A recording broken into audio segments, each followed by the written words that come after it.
I buonasera was popping. Good morning. It's your boy Big Rich, straight out of Queens, New York City. Before I hit the streets, a little wake and bake early morning business that we need to conduct. All right. I want to give a shout out to my two boys in Astoria.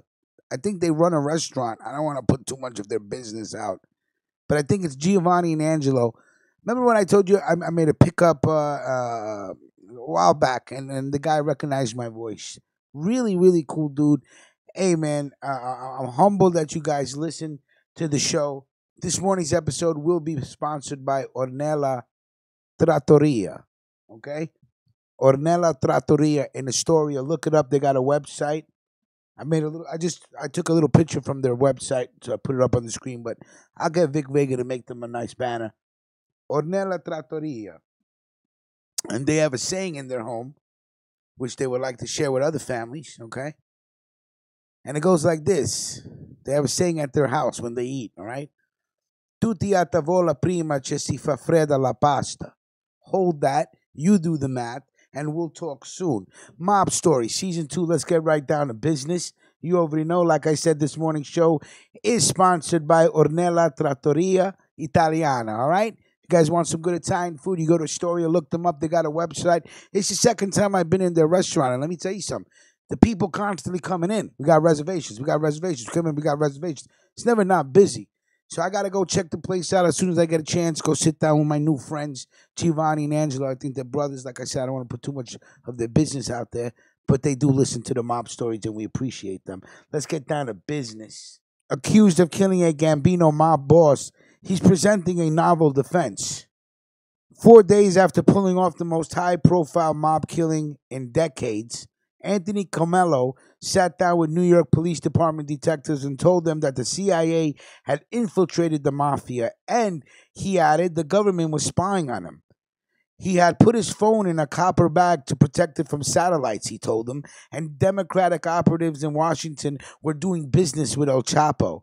In the 9 months since that conversation, Mr. Comello, 25, has claimed to his lawyer that he killed Francesco Cali because the mob boss was part of a deep state, a member of liberal cabal working to undermine President Trump. At one court appearance, Mr. Comello scrawled on his right hand a symbol and phrase associated with the far-right conspiracy theory QAnon. Now Mr. Comello's paranoia is being litigated in a Staten Island court where he is charged with the murder of Mr. Cali, known as Frankie Boy. His lawyer has taken the first steps in a legal battle that hinges on a question made for the internet age. At what point does belief in far-right conspiracy theory make you legally insane? How the crime's three major components: an aimless drifter from Staten Island, the alleged underboss of the Gambino crime family, and a far-right internet conspiracy theory collided on a dark street in Tot Hill has perplexed law enforcement officials and mob watchers alike. Conspiracy theories and disinformation campaigns have seen something of a resonance with the rise of social media, in turn becoming embedded in modern political discourse. But while millions have read unsupported theories propounded in dark corners of the internet, some have been prompted to act violently. In December of 2016, Edgar Madison Welch, 31, traveled from North Carolina to Washington, D.C., and began shooting inside a family pizza restaurant after reading an unfounded internet conspiracy theory that claimed Democratic candidates were running a child prostitution ring in its basement.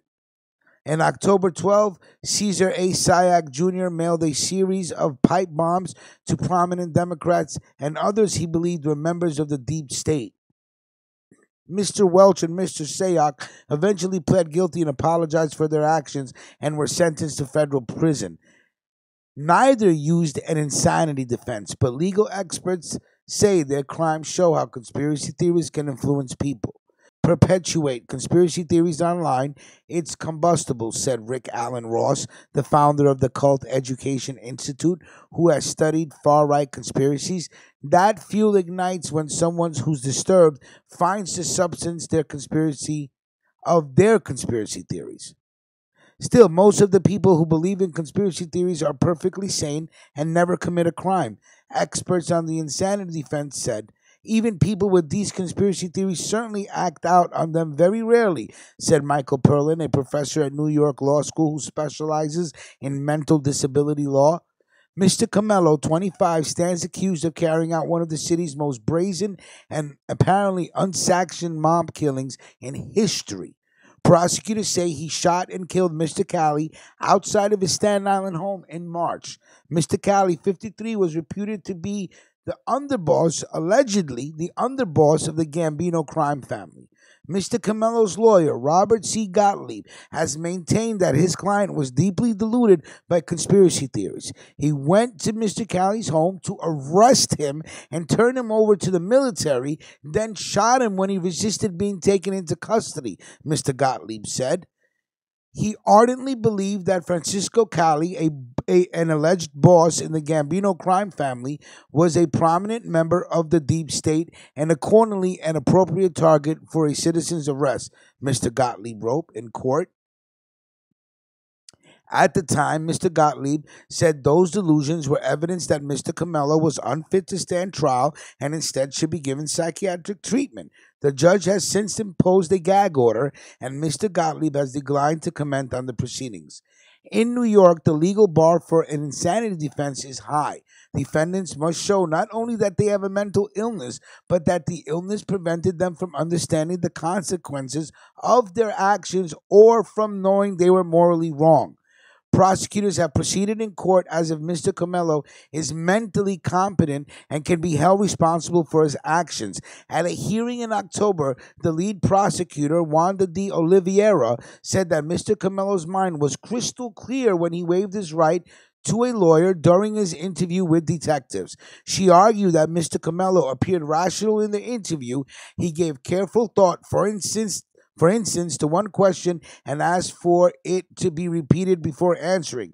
If you watch the defendant while he comes into the room, his physical condition, his mannerisms, he waits when he is talked to and spoken to. He responds normally, she said. He's reacting fine. Using mental illness as a defense in such a case is not without precedent, Mr. Perlin said. Almost all of the early insanity defense cases were political in nature, he said, going back to an attempted assassination of King George III in the 1800s. You've got a real tradition of insanity defense cases of very, very seriously mentally ill people who have committed their crime out of some kind of utterly bizarre political motivation, he said. How Mr. Comello came to associate Mr. Cali with far-right political conspiracy theories, which typically target Democratic politicians, not mafia bosses, remain unclear. On an Instagram page associated with him and identified in court filings, Mr. Comello posts memes and symbols associated with QAnon. The theory, promulgated by an anonymous poster known as Q, is based on unfounded claims that a legion of undercover agents exists within the government fighting against an entrenched bureaucracy that is secretly plotting against the Trump administration and its supporters.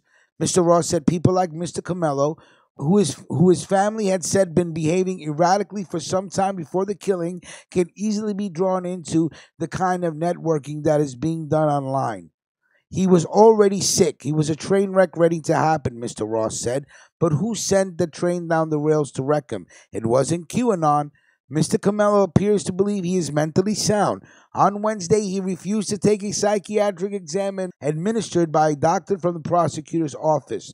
The judge, William E. Garnett, warned his refusal could jeopardize his right to use an insanity defense. Perfectly fine with that, said Mr. Comello. Over the last 9 months, Mr. Comello has at times seemed engaged and focused during court hearings, but at other times he has appeared distant, staring blankly, whispering erratically, and speaking out of turn. Mr. Gottlieb has argued that Mr. Comello's initial confession should be kept out of court because Mr. Comello's state of mind was too impaired at the time to allow him to knowingly waive his Miranda rights. On Thursday, Judge Garnett denied that motion, suggesting he believed Mr. Comello understood his rights and was competent. According to court documents, Mr. Comello gave detectives several different explanations for why he killed Mr. Cali. At first, he said he had been smoking marijuana in front of Mr. Cali's home before shooting, and he did not know Mr. Cali was a reputed mobster until the next morning. Then he claimed the family of John Gotti had asked him to kill Mr. Cali and had threatened to blackmail him if he did not. The blackmail is that I think he has a sexually transmitted disease that he got from some stripper, which is which is true. I think we talked about it in another report.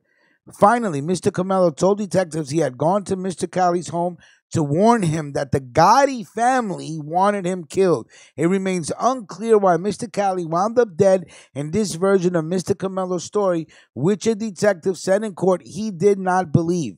You can't ask a rational question about this and hope to come up with an answer, Mr. Perlin said. It just slips through your fingers because when you're on one of these conspiracy benders, everything makes sense. All right, great article. Salute to the team. You know how we do. Salute to Ornella Trattoria, right? Go to Astoria, check it out. They make some really, really good food. I'm telling you, I go in there, it smells amazing. And again, it's always packed. So I'm definitely going to go there for dinner one night.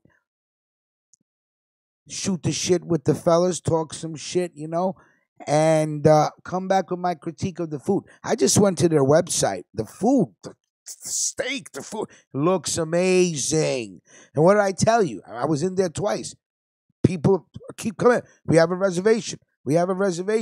It's not a big place, so you got to make a reservation because they're always busy, all right? So salute to the team. Salute to everybody listening. Like, comment, share, subscribe. Make sure you press like. Throw me in the comments. Let me know what you're smoking. I just threw some smoke in the air. I don't even know what it is. It tastes like sour diesel without the sour, like pure diesel. It's amazing. Everybody have a great morning and a great day. Time to hit the streets and handle my business. Salute. Big Rich, and we out of here.